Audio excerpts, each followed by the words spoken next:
O conteúdo a seguir contém cenas fortes.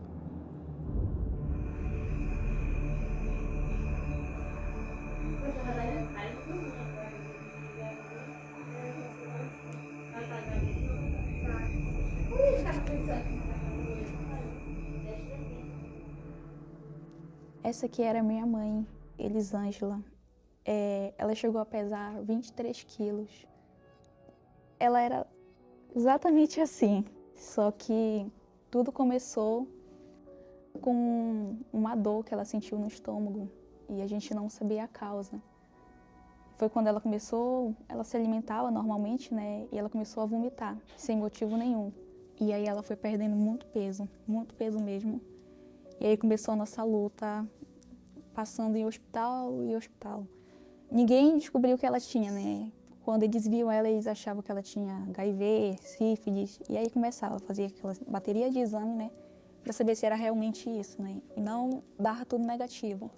E nessa luta da gente indo de hospital em hospital, né? A gente encontrou uma médica que olhou pra minha mãe e ela falou assim: você tem doença de Chagas. Quando a gente fez o exame e saiu, né? E o exame foram esses aqui. E aí foi quando foi constatado mesmo que ela tinha doença de Chagas e já estava há 10 anos no organismo dela. E agora a doença ela já estava no último estágio. A dona Elisângela chegou para mim num quadro muito grave. Ela tinha uma desnutrição muito importante, não conseguia se alimentar, pois ela tinha um quadro de mega esôfago. O esôfago dela estava muito dilatado e ela não suportava a alimentação por via oral. Então, nós investigamos a causa desse megaesôfago dela e chegamos à conclusão, ao diagnóstico de que era um megaesôfago chagásico. Ela era portadora de doença de Chagas. Então, realmente era um quadro muito delicado da senhora Elisângela. Essa é a imagem de como ficou o esôfago da tua mãe? Essa aqui é a imagem de como estava exatamente desse jeito aqui. E eles não entendiam, né? Porque como que ela conseguiu chegar a esse ponto, né? A gente passou 2 anos, né, no hospital, em vários hospitais. A gente passou, assim, muita dificuldade, porque era ela quem supria as necessidades de dentro de casa, né, e ela estava doente. Eu lembro que, para mim me fazer de forte, eu ia pro banheiro do hospital clamar a situação que ela estava e eu ouvia todos os dias os médicos, né, desacreditando dela, não era fácil.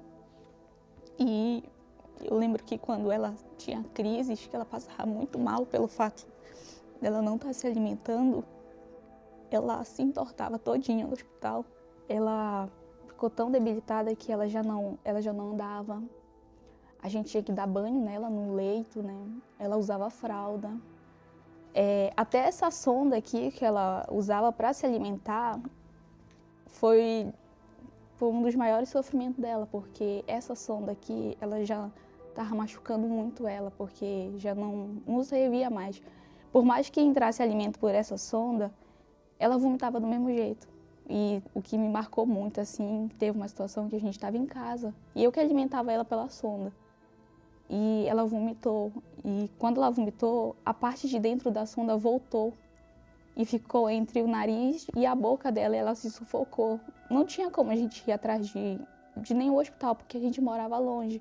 E aí, de tanta gente passar por vários hospitais, eles começaram a dar alta para ela, porque não tinha mais jeito para ela. Então, tinha médico que falava: ó, vou liberar sua mãe para ela ir para casa, para ficar com os familiares, porque não tem mais jeito. E foi quando a gente foi para casa.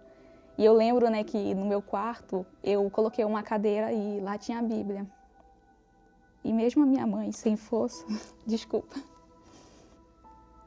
eu incentivava ela a usar a fé, né, porque eu sabia que ali só Deus podia tirar ela daquela situação.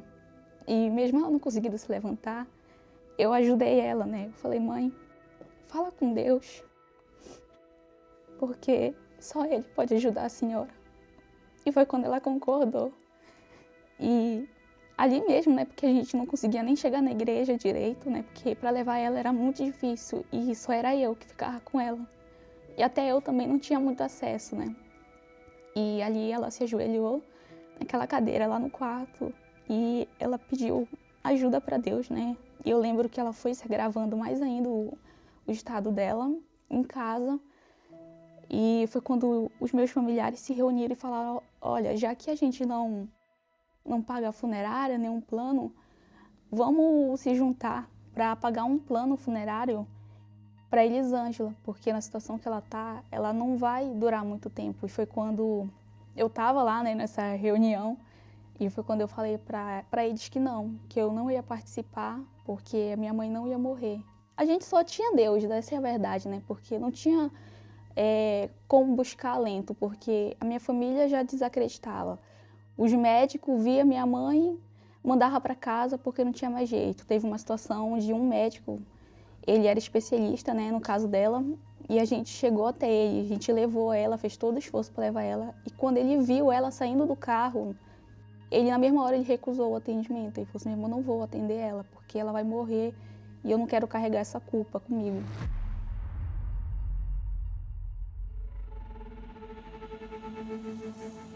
Enquanto a minha família, né, tava ali se reunindo e juntando dinheiro, né, pro caixão dela, eu fui pro último recurso. Eu fui pro altar e eu lembro que mais uma vez, né, a minha família ficou sabendo. E eles se revoltaram, né, porque eu tinha duas opções. Ou eu a ajudava, né, um recurso pro caixão dela, e ela ainda estando viva, ou eu ia pro altar, que era a nossa última resposta, essa é a verdade, né? Porque a gente recorreu para quem podia resolver o nosso problema. E eu peguei minha mãe, mesmo ela muito fraca, muito debilitada, eu levei ela na igreja. E eu lembro, né, que ela subiu sozinha no altar e... Nessa situação? Nessa situação.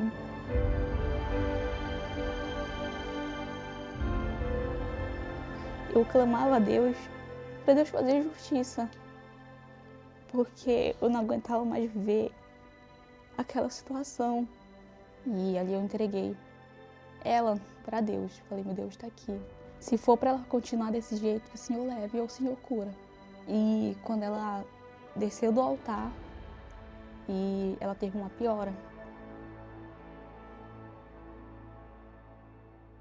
Queria que você contasse para mim como é que foi o velório, como é que foi o enterro da sua mãe. Não teve velório nem enterro nenhum, não. Ah, não? Ela tá bem, graças a Deus. Bem, mãe.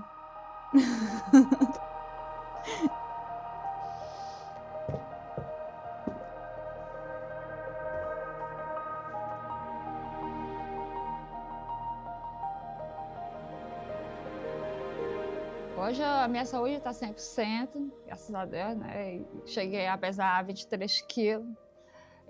Eu praticamente estava só pele e osso, né? Eu não conseguia nem ficar sentada. A Camila, ela tinha que me apoiar por trás. Eu passava assim, uns 10 minutos, ficava com falta de ar. E aí depois eu voltei com gasto. Aí ele me olhou e falou que estava curada. Aí chega, eu chorei na hora de alegria. Aí foi que a gente fez o segundo exame e deu não reagente. Aí levamos pra médica que cuidava de mim. Ela: não, tá errado, fizeram errado, tem que dar. O segundo tem que dar igual ao primeiro. Passamos por vários médicos e todos falavam que estava errado, estava errado. Disse: não, eu tô curada, foi Deus que me curou. Então eu já tô aqui, firme e forte.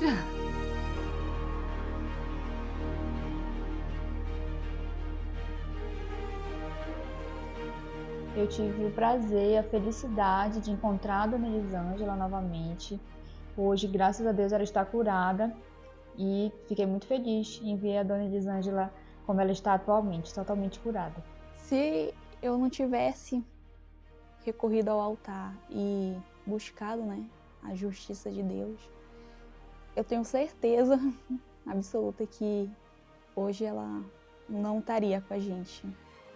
Em hipótese alguma, ela já Já teria, e aquele valor, né, ia servir pro caixão dela.